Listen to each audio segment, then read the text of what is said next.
Start if you want. Yeah, heat speakers, man. We're back in the game. Back again, guys. 2024. Happy New Year. Heat speakers is back. We got a new and improved show. New improved show for you guys. I'm sure you saw the behind the scenes. So new. That Mark is still trying to. I'm still trying to figure this thing out. Oh, this fucking thing. So yeah, we got. He's trying to connect the mic, and these are like I said, we got a whole new setup, guys. It should be a lot better, a lot more quality, better performance. But we're also adding the behind the scenes footage, the pregame warm up for the podcast, which you probably saw already. And we're going to start releasing those before we release the official podcast. So welcome. As Mark is still playing with his camera. And just so you know, we're going to give a shout out to whoever made these cameras, and shout out to DJI Osmo Pocket 3. That's the name of these cameras. They're amazing, guys. They're small, compact, but the quality level is great. And that's what we're filming on right now. So this is moving forward. I have a lot of fun with these cameras. What do you think? You good though? I'm trying to make You're this struggling good. over here, buddy. This thing's kicking my ass, but me and technology don't go well together. But you're good. Okay. But I think I'm good now. I don't know. Can you guys hear me? You guys can hear me. Give a thumbs up if you can hear us. You guys can hear me for sure. Perfect. For sure. Yes. If I can hear myself and you can hear me, and Yeah, we're gonna be run all it through. right. We're gonna be all right, man. Yeah, yes. So guys, once again, first week of January. I hope you guys have a blessed year.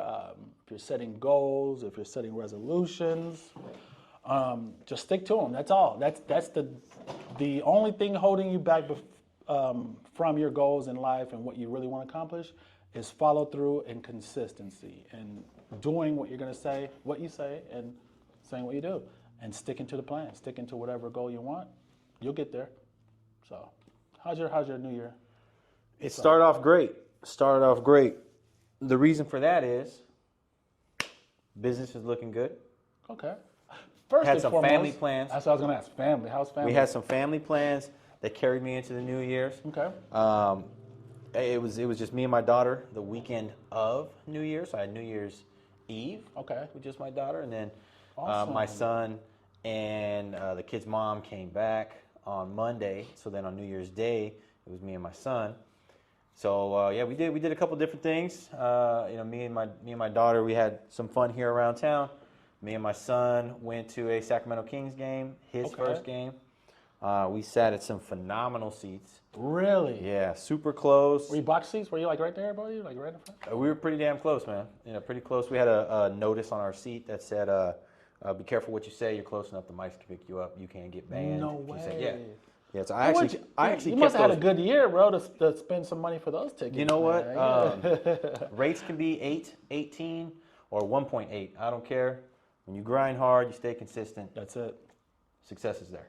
Success will happen. Yeah, I mean, and those are things that people in this market may not be willing to do. We saw a lot of agents and lenders not renew their license. Right.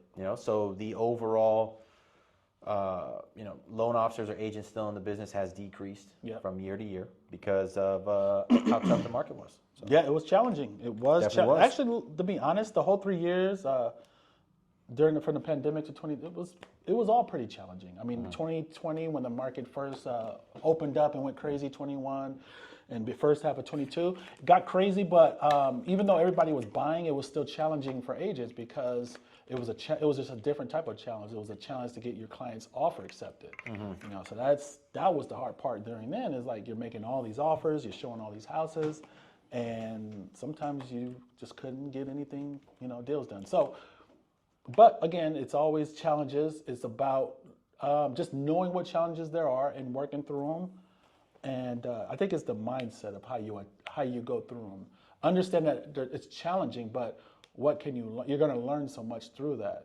Through going through it, it's what you can learn, what new things you can add, and just staying afloat. Until things change. So. Yeah, I think the mindset will carry you further than you may think. It doesn't matter what side you're on. You could be an agent in the business, a lender in the business. You could be a home buyer wondering whether I should buy right now or not. You could be a homeowner wondering whether should we move up to the next house, make this one a rental or not. Right. In any capacity you're in, the mindset is going to play a huge factor into whether or not you're successful. Because we've all got access to tools that can help us out, help us make those decisions, help us evaluate whether this is the good or bad decision to make. And some people just choose not to utilize it, and some people do. Or some people choose to put the work in to make those tools effective, and then some people don't. So. Right, 100%. Yeah, and it's all about, like you said, mindset is overly used, that term, but it's so that's true. real if you really break it down and what it actually means. You could just say like it's just really just changing the way you think about certain things. Whether something can go wrong today in your business, right? A deal can fall out, not even go through. You think you're going to make some money, then the deal just dies for whatever reason. You have a choice to how you think about what happened and what you do with that situation, right? So one person may look at it like, oh man, this sucks. The deal crashed. This is horrible. Why has this happened to me? It's all that whole, wondering why or trying to find out what the reason was. And that it's just tough, the business is tough, so you're gonna be down. Another way of looking at it could be, oh man, that didn't work. Let me reflect to see what did I learn during this process? What could possibly I have done better or different? What did I see another party could have maybe didn't do the right way to make it not work? And also just knowing that, I've learned through this transaction, it didn't work, but next time you're faced with this obstacle, you know how to deal with it, right? And it's just gonna make you more tougher in the business. Like, business is hard, people, you gotta have tough skin. So of course, you're gonna get some failures and some losses along the way, quite a few. You're gonna get more losses than wins in business. So that's another thing that can be a test. It could be a test. You can look at like, okay, this was a test. I just wanted to see if it was gonna break me. It didn't break me. It didn't work out, but this is probably the reason. Let me look at what I learned out of this, and let me just keep going to the next one and take what I learned in this deal that didn't work and apply it for future deals. So, and that's just it. It's just looking at it that way, and you're gonna feel a lot more better about the situation. You're gonna understand more, and you're gonna look for more opportunities, and you're gonna feel more prepared. You're gonna be like, okay, well, this made me stronger. It didn't work out, but now I'm stronger, I'm tougher, I understand more, I see what went wrong. Next time this happens, I'm gonna, boom, I know what to do. It's just one other notch on my belt, and keep moving forward. Keep moving forward. That's the nature of the game. It really moving is. forward. That is it. That's really, and that's so crazy if you think about it. Like, people find, and myself, we try to figure out like, what is the magic thing? People like, okay, what is the one thing that makes you successful? Everyone's probably trying to look for something. Okay, what are the tips? What are the tricks? What's the insight I can get to help me get success faster? And the truth is that there isn't. Right. The only thing is staying in the game, regardless of losses, wins, failures. You just gotta stay in the game and keep going, and you'll eventually get to what you want. But so much tries to throw you off on that path, man. It's so crazy. And that's life. I mean, and you should embrace that. You really should. You should not hope that, hey man, I hope in my first year as an agent or my first year as a loan officer, I hope, man, I hope every deal I get closes. I hope every referral. I mean, you shouldn't. We kind of wish that because you should not wish that. I mean, we do, right? I get it. We're like, man, we want to. Man, I'm gonna kill it. I know I'm gonna kill it. Right. Man, everybody's gonna love me. Yeah. So you hope for that, but you absolutely should not, because those losses or those rejections or those not immediate pleasures teach you so much more than getting the deal or hitting your goal, or all of that is that's character building right there. You build it, and you need character, because it's very, very easy for your talent to take you places where your character will not sustain. So if your talent takes you somewhere where you're closing X amount of loans a month, but you're not built character-wise, you haven't had enough FUs on the phone, or you haven't had enough, you know what, you're just not making any sense to me, I'm going to use somebody else. You haven't had enough of those to handle that, man, the first sign of adversity, your entire empire is going to crumble. So you need to have those. I mean, we hope and wish and pray that man, we just crush it. Every single client ready to close. Boom, everybody's qualified. Everybody wants to buy. Everybody's pulling HELOCs and they want to buy the next house, and everybody just wants to play Monopoly. We're all hoping that. Right. But we need those ones that make us work. We need those ones that test our character, because without it, man, you just you can't grow. You're floating. You can't grow without in the the losses. same level. You're just floating. Until something tries to knock you down, and see how quickly you can get back up. That's 100% right, man. Because if you win all the time, and then you do lose, you're gonna take it so much harder, and you're not gonna excel, or grow, and grow in your business and just learning and understanding life. And truth be told, what's got me through, and probably you now too, is just faith, man. You gotta have some type of faith. I feel personally, like in any hard business, just to get you through those down times when it looks slow, things aren't going the way you want it. Faith in God, knowing that He's going to give you what you need, not always what you want. And you just said, it's really, we want to do a deal to go perfect, every deal, but we won't benefit from that because it's not what we really need to help us get to another level. Absolutely. So with that, and your faith in God, just knowing He's gonna always make it work for you. Just stay on the right path and be faithful to it. It'll work out all the time. It never will not work. And we're honestly just talking about business, but this can apply to so many different facets of your life. Very true. Explain. Carry on. Man, your home life. Your relationship with your spouse, relationship with your children, relationship with your family, just relationships in general. You got your own personal health and fitness. If you're not open to, I'll never stop eating healthy, and I'll never stop eating, I'll never stop hitting the gym. Well, when injury strikes, you're gonna stop hitting the gym. Right. You know what I mean? Well, when medical conditions strike and you need to eat a certain way, well, now your diet needs to change. So things are going to happen. They're going to happen. Yeah. So that's just life. I mean, it It's just life. carries on. All facets of life.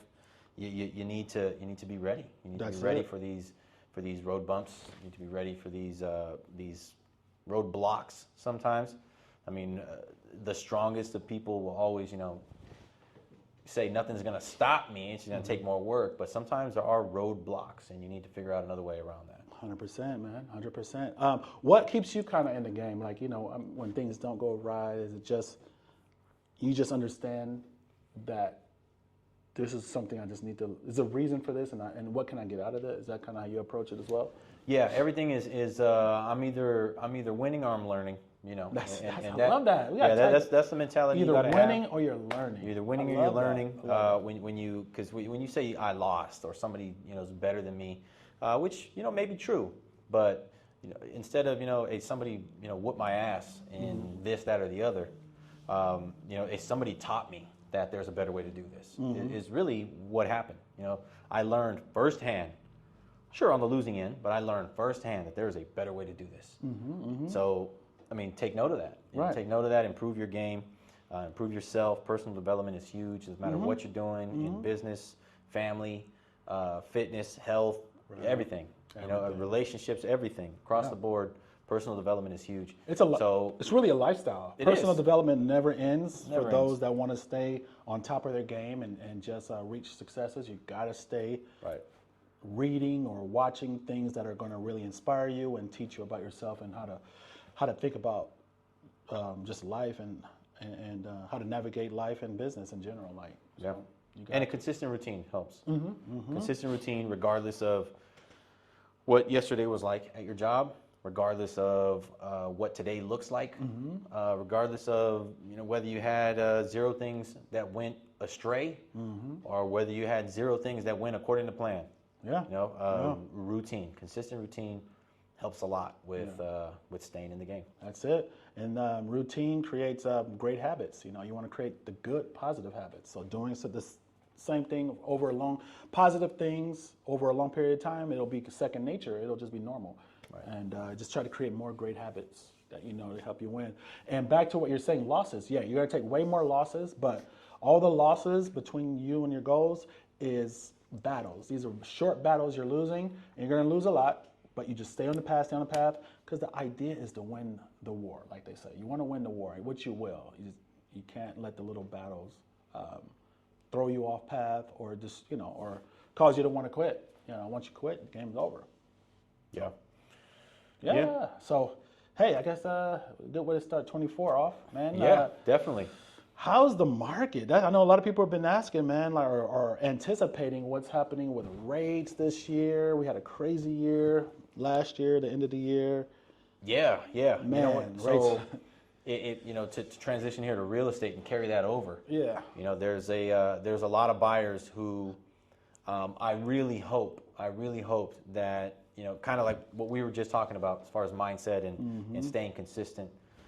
There's a lot of buyers who last year, when the rates were, 7.5, 8, 8.25, that they definitely pulled back, right? They definitely pulled out of the market. Maybe they had to. They had no other option. But I hope that they did not take themselves out of the running completely. Because towards the end of the year, what did we see? We saw inflation start to drop at a fantastic rate. We saw the Fed rate pull back and no longer issue any more hikes. Yep. We saw the interest rates, the 10-year mortgage bonds begin to come down. So we've seen some relief. And part of that relief brought buyers jumping back in. Now, the ones that aren't jumping back in are the ones that did not remain consistent. Right. And they said, well, I can't buy now. F it. I guess I can't buy at all. Let me just spend this money that I just saved up for my house. Yeah. 4 or 5 months later, rates drop. They're able to buy again. But the money they no longer have the money to put down. So but I'm hoping that's not what happened. They got a nice car now. Right. Yeah. They went and bought a car. Got a nice boat. What did happen as far as the market goes? We saw some relief. Interest rates have come down. FHA, we're looking at high 5s, low 6s. Wow. For most buyers. The peak we were like over 8. FHA, yeah, we were approaching 8. And now you're telling me someone can get a mortgage in the 5s. Low 6s, high 5s. Jeez, yeah, that's depending amazing. on your credit score, depending on whether or not you want to buy your interest rate down, or you can get a seller to help you buy your interest rate down. We're high 5s, low 6s. Conventional, we're mid to high 6s there on a conventional loan. There's a lot of factors that go into exactly what your interest rate would be, but as a general range, expect high 6s. Maybe low 7s if you're super low on the credit score area. Right.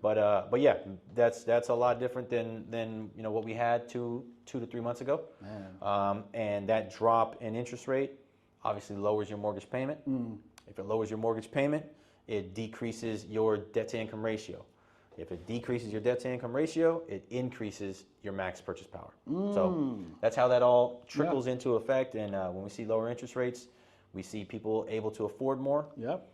We see families able to afford at all, and that's where we're going to start to see some competition enter the market. We're going to start to see more buyers who can now afford, period, enter into the market again, and we might see some more houses with offers in the multiple or double-digit range with, we got 10 offers on this. We're going to sit on this for about 4 or 5 days. I'm going to send them to the seller. We'll make our decision, and then we'll let you know. Right. It's no longer like 1 or 2. Right. And I think right now, this is January 5th, so between now and I would say late February I think is a great opportunity for buyers in a short window before 1 or 2 things can happen. Rates could keep coming down, right? And it's going to bring more people into the market, but so as rates come down, it's going to bring more buyers in, guys, and that's going to create more competition for you.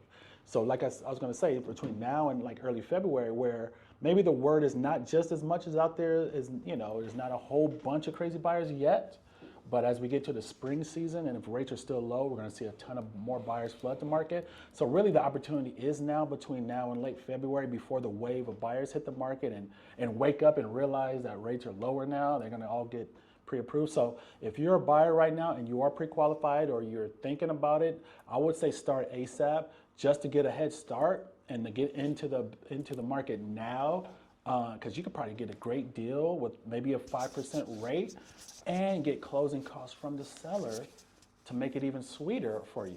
Whether you can use that to buy the rate even down more or towards your closing costs. So I think right now is a great opportunity before the cat is let out the bag. Yeah, and I think this is something we talked about on a previous podcast. I want to say the date that we filmed that was December 13th.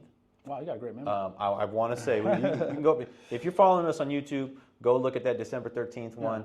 I'm almost positive it was that day where we said that sellers are really not aware that this market is shifting with the interest rate drops, with the amount of buyers that are able to buy right now, with the amount of offers that they're potentially going to be getting here pretty soon. They are not aware of that yet, so they think that they still need to offer seller credit. They still think that they need to accept offers below list price or lower their list price. Price reductions. They're still in that camp. They're in that camp, and until word gets back to that camp that hey, sellers, you're in the driver's seat again. Right. It's open season. It's open season from buyers right now on sellers. Now I don't know how much longer that window is open. I think at the time of that December 13th recording, I think I said 4 to 5 weeks. We're about 3 weeks in already. So if that window is really true to what I had called, we only got a couple more weeks before sellers are like, well, wait a minute. I just saw on the news. We're at 5.99. Right.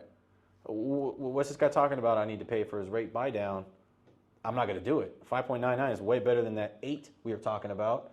I'm not giving him anything. Yeah. He can put his offer in, or I'll just wait because somebody's going to come. Sure. So eventually that word is going to get back to that camp, and this window is closing. So if you're watching this right here, you guys are getting a head start. You're getting some inside info that's really not out too much to the masses, and that's what you get here with Heat Speakers. That's what we try to bring, man. Absolutely. Info before it gets out.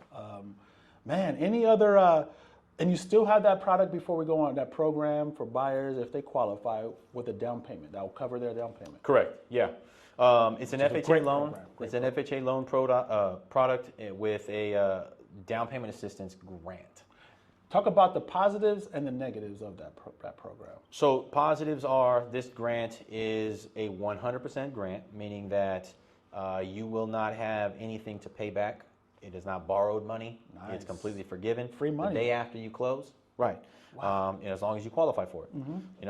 And it follows traditional FHA rules. So if you were qualified for an FHA home already with somebody else, there's no difference in the rules, okay? Other than it doesn't allow you to carry as much debt into your purchase. So if you were able to buy a $350,000 home, but your debt to income ratio was 52%, we might have to lower it a little bit because 50 is the cap on this grant. Okay. Now cons, because nothing is perfect, and everything's got its fine print. Now the cons are that because it's a program, because it's a grant, because you need to qualify for it, they have a specific interest rate for it. I was hoping that this interest rate would come down with the rest of the market. It did not. So the interest rate for this grant is 7.75%. Okay, So and again, this is an FHA loan. That's much higher than what you can get on your own. Right. However, there may be some of you out there that maybe don't have the down payment, or that's all you have is the down payment. This will take care of it, get you into the home. 6 months from now, we refinance out of that. Right. Okay, assuming that the rates. So it's not for everyone, but it could be definitely beneficial and helpful for certain people who use it strategically. Get the money now. The government's giving you free money. Like $15K for like a $400,000 home or something, whatever. Right. Yeah, 3.5% of whatever the down payment is. And use or that home purchase price. Yeah, even though you're going to get a higher interest rate, your payment's going to be a little higher. But like you said, after 6 months, there's a good chance you can refi back down to a lower rate, and boom, now you got a good rate, and you already got your down payment paid for. Right. Can't beat that. And it is risky because we can never foresee what rates are going to be. You can't predict rates in the future. We can go off of what it looks like and what's happening and what seems like it does seem like rates are trending down. So that is a good point, but we can't 100% say that in 6 months your rates are going to be a lot lower because we didn't see the pandemic happening, and it just came out of nowhere. So anything can happen, but the good thing about this program is that since the program itself has not reduced the rate that they're willing to give you, you are already buying this home at a far inferior rate. So if you're taking 7.75 in this current market, you can get a 6.25%, 6.125%. So you're already taking a rate that is significantly higher than what you can get right now. Now, if you may be thinking, why would I take that inferior rate, Mark? Well, because it comes with 3.5% grant, not a loan, not something that's going to accrue interest on the back end silently while you own the home. Right. It is a 100% grant. Right. So do the interest rates need to even drop for you to get out of that? They don't. If they stay right where they're at, you're still good. 6 months from now, we'll get out of that 7.75 down to a low 6, high 7, more savings on the way, plus you took advantage of a grant. Right. So now the only way that backfires is if the rates turn around and tick right back up. Now you're stuck at a 7.75 when you could have got 6.25. And just throwing it out there, what do you think would have to happen? I know one for sure, for rates just to go back up out of nowhere, because they're trending down. But what do you foresee what needs to happen in the economy for them to say, all right, rates are going to go back up? I know one thing is that they see inflation creeping back up. A strong economy, a continued strong economy. And there's a couple different factors there. Inflation, right? You know, the cost of goods continue to rise because consumers keep buying. And that should indicate that consumers have no problem paying the prices. You know, so if that happens, inflation is going to rise. Right. Jobs, if job creation and the amount of jobs available starts to shrink and the amount of jobs becoming available continues to rise, that's evidence of a strong economy. That is not compatible with lowering interest rates. That is not compatible with bringing down the cost of borrowing money at all. That's saying, hey, we're booming. Yeah, but there's money in the economy. They economy. don't need the assistance. Let it go or increase it. That's so a strong booming economy is going to turn this around. Sure. And you know, all data indicates that really everybody should be hands off right now. Just put it on autopilot. Let the market do what the market does. We've already had super high rates to push people out, to change consumer spending. There's a lot that's happened already to put people on the path to where we can level this thing out. Right. So if any sort of federal government, intervention comes in, they could possibly damage it or break it even more than they already have. Right. So I hope everybody's hands off and just kind of lets the thing run. That's what it seems like is happening. It does seem that's way. what they're doing. Don't foresee the Fed increasing anything on their end until they get further data, as they're just going to monitor it. Because we're coming down. We're on a trajectory now. But yeah, man. So market's looking good. What else we got today, man? Anything else going on? Just a warning. I think a warning is due for anybody watching, anybody listening, anybody following any sort of real estate or housing market information. Understand that an important part of this industry, something that no news station, no podcast, nobody can beat this, is that this industry does have a lag. There is an industry lag with real estate and housing, that as quickly as we would love to get updates to you, the changes and the inaccuracies possibly in that reporting could change just as quickly. Right. So there's always a lag with the information that you're getting. Right. The biggest lag comes from the news and media stations that are putting out old data, old numbers, old trends, old trajectories. They're putting all this old stuff out. And that is what is regurgitated at these, family barbecues, the friendly gatherings, everything that you're hearing. Understand that there is a lag in the real estate industry. And it's called the Case-Shiller report, people. That's what a lot of the media outlets go off of. A lot of print magazines, a lot of just your outlets, they go off of what is called the Case-Shiller report, which has been reported for the last however many years, 20 plus years, 30 years. But however, industry professionals on the inside understand that data is always at least 2 months old, unfortunately. I never understood really why, they go off of that report when it's always it's a back look at. So what I follow, and if you guys would like to, it's called Altos Research. They are pretty much the most up-to-date as far as one of the most up-to-date real estate resources out there available, home values, where they are today, how long houses are staying on the market. I mean, anything real estate wise that's more present as today, you'll find Alto's research. So again, stuff you're seeing in the news is usually 2 months old from Case Schiller. So keep that in mind. That's why you want to be tuned into podcasts like this, or just podcasts or Alto's research to get data for today, what's really happening today's market. So that way, you get ahead of the curve than everyone else. Everyone's going off of what happened in November, and knowing things have changed already. You can get advantage and get head start. Yeah. You know what? If somebody would have came to me October 28th, October 29th of 2023 and said, hey, Mark, I read and I heard that interest rates are coming down. That was like day 2 or 3 of them taking a sharp turn. I would have known that, okay, this person is watching somebody or something up to date. Right. Because all of that still hasn't come out, to be honest. Right. We're barely starting to see news articles of mortgage applications are increasing. Right. Home sales, homes are selling quicker. We're barely starting to see this stuff. This has been going on. And I just said right now, from the lending side, the rates took a dramatic turn and continued that way October 26th. Right. What's today? January 4th, January 5th? 4th, 5th, You see? So there's even a lag. There's a lag. From me reporting, and not that, like I said, back in December, I said plenty to tell buyers, hey, go now. Watch the last podcast. Watch the last episode. Go right now, and you will have a leg up because this information has not reached the general public.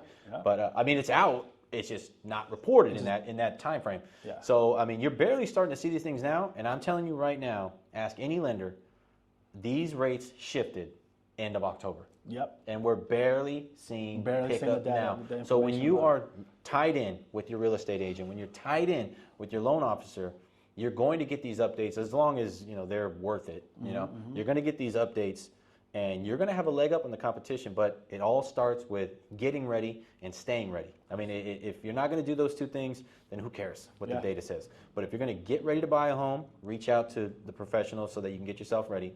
And then continue to stay ready because these things come very, very quickly. And the windows, they open up and they close just as quickly. And that window's so short. You got to get get a head start. Take advantage. The ones that are successful investors and things like that who are watching the market every day. Those are the ones a lot of times you see taking advantage of these deals and opportunities that come out and just getting on top of it. So it's good just to be in the know of what's happening, so you can move accordingly and make the best decisions for you and your family, really. Just whatever that's going to make more sense for you guys. Just staying in tune, guys. Man, this is going to be a great year. I just feel like with the market, it seems like rates are coming down, buyers are coming out more listings are happening. We're getting we finally went over the threshold. We have more. We ended the year of 23 year on year more listings than 22, which was interesting because majority 99% of 2023 we had less listings on the market than we did the year prior. So it was very low inventory. So we finally got a little bit more, and we're going up a little bit. So do you think that was because even though it was limited inventory hitting the market, it just wasn't selling, so it was staying on? You think that maybe that's why? Part of that is a big part of it. Listings that are on, so that as rates are higher, you're going to find that houses are sitting longer. Days on market. Right, so that's just adding. Now, when you listen to data, it can be confusing. There's this thing between new listings and active listings. So two different meanings, right? New listings are listings that were just put on the market maybe that same week compared to the year prior. Active listings, of course, is listings that just been on the market. It could have been on 8 months or 9 months. It's still there because it's slow. Now, as far as new listings year on year, actually, that's what ticked up a little bit more than 2022, the newer listings. So that's what we're looking for. We're looking for newer listings. There's just been an issue with that. A lot of sellers just not putting houses on the market, and for understandable reasons, if they have a low interest rate and there's no true motivation to sell. And that's just kind of what we've been up against, and that's what's been keeping the prices steady or higher, going up, and not crashing because, there's just not only low inventory, low listings, it wasn't as many buyers, especially with the rates north of 8. So one thing that could happen, and hopefully it doesn't, if we continue like this with the rates coming down, and as we move into the spring selling time frame season, we see more buyers hitting the market with the low rates, and we still have the same amount of listings. And we do not want to see a repeat of 2020 and 21 when everybody's going after the same house because there's so few and everybody can buy. So that would cause, an uptick in inflation from there in prices, and in real estate as a whole, which could affect the Fed fund for them to want to Right. kind of, maybe so we don't know, but again, that could happen. So hopefully not. We're just gonna have to play it by ear. What are your thoughts on that? What do you feel? What do you foresee? I think it's inevitable, to be honest. Just with the way that the market is heading, with the amount of buyers that have already come back into the scene, with the amount of federal rate cuts that are being projected for this year.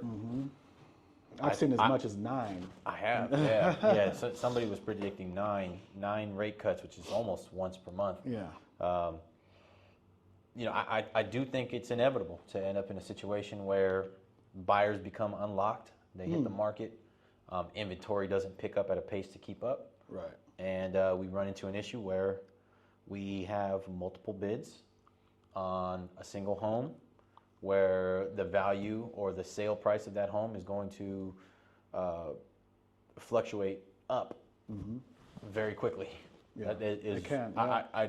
I do see that happening. I see that happening more likely than any other option. Yeah. I would wish that it would just stay stable, like the way it is right now. I think the way the market is right now is very nice. More balanced. It is way more balanced right now than I think it will be in the next 3 months. Yeah. No, you're right. Absolutely. I see that as well. And as rates get lower, say 5s, maybe if we get to the 5s, like the average fixed, that's when I think we're going to see a lot more sellers come off the sideline and sell.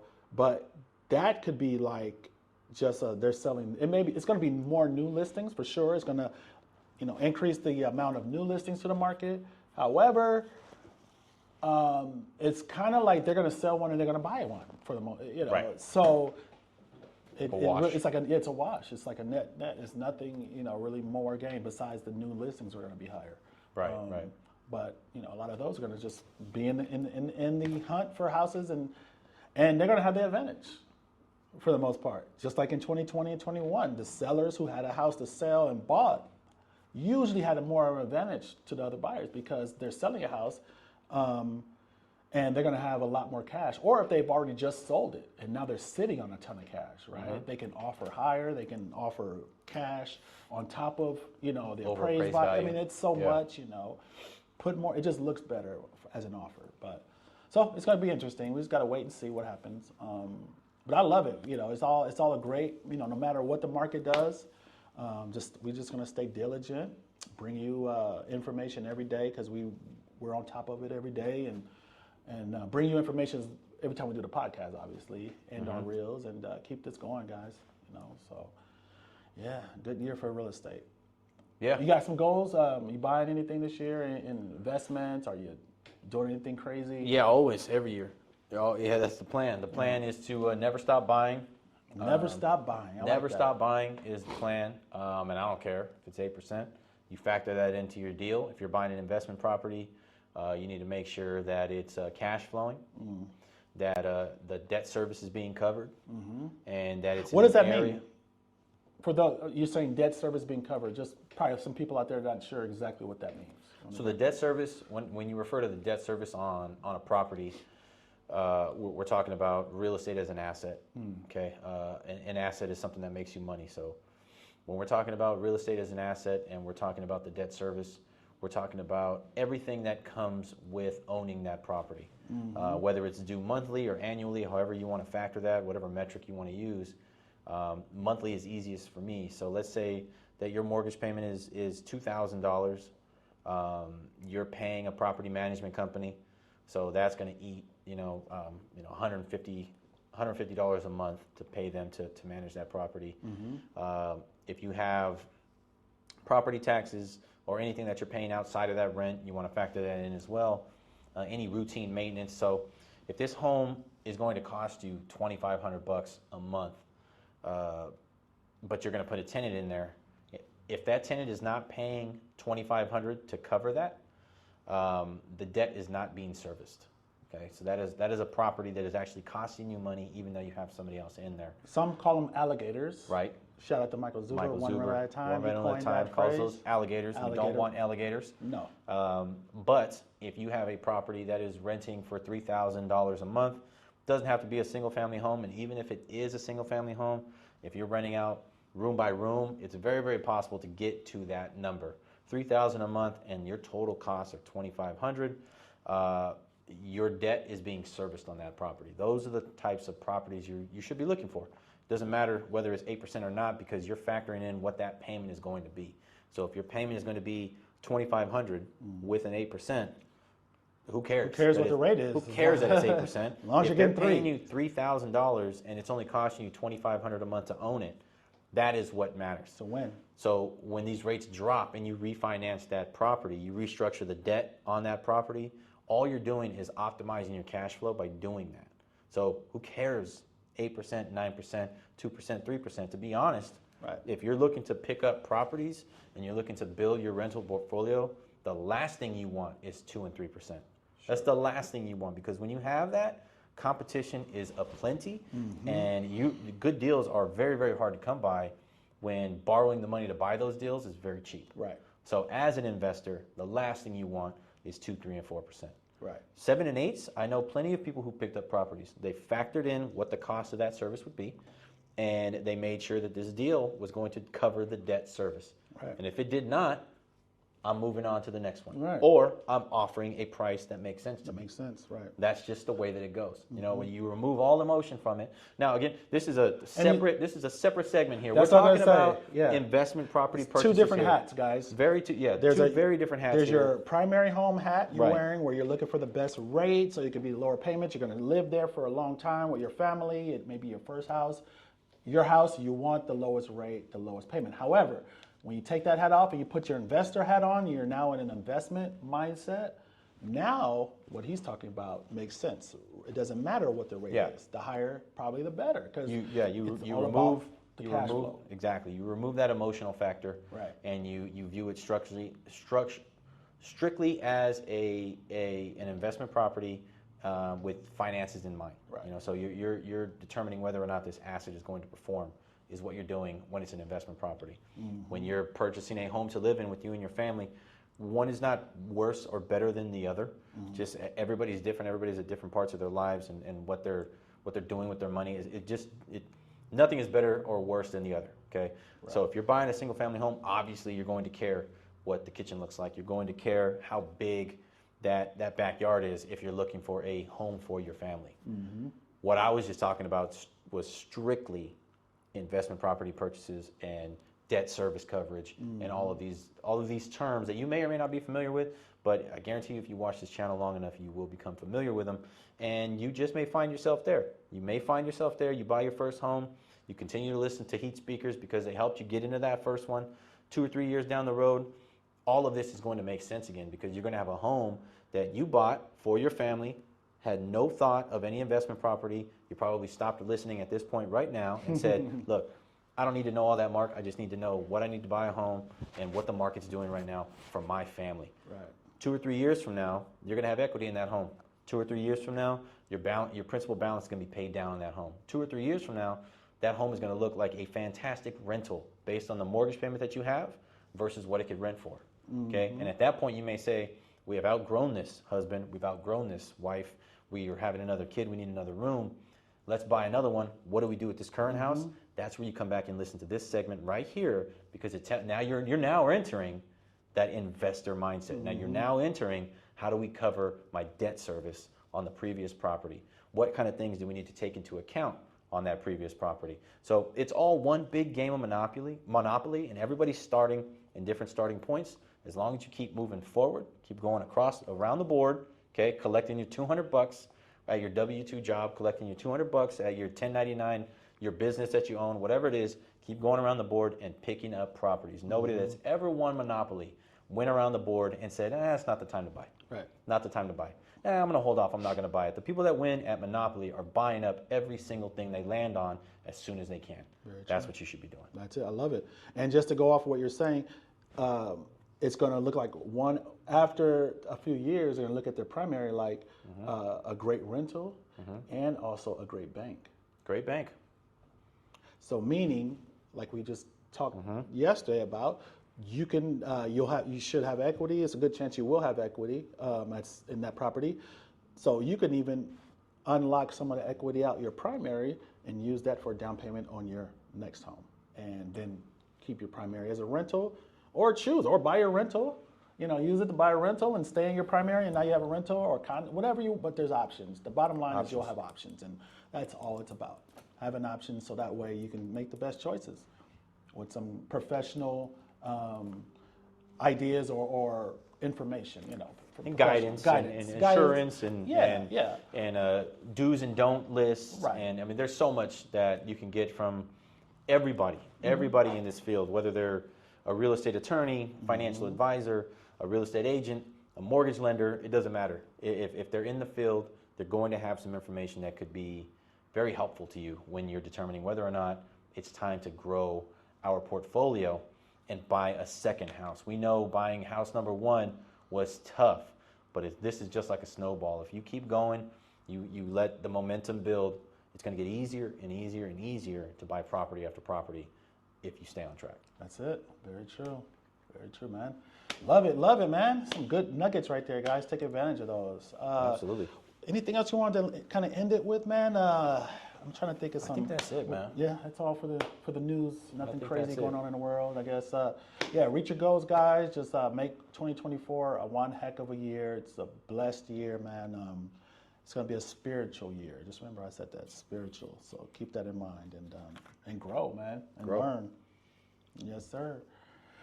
All right, well, shoot, let's wrap this up, guys. Heat Speakers, catch us every week. If you or someone you know would love to come on and share some information, whatever they're doing, hit us up anytime, Instagram, Facebook, under Heat Speakers, everything. Send us a message, DM us, and we'll get it set up. We'll definitely get you set up. Absolutely. Hope more of you guys come on. Hope you guys continue to tune in, and we'll see you next week. Peace, guys.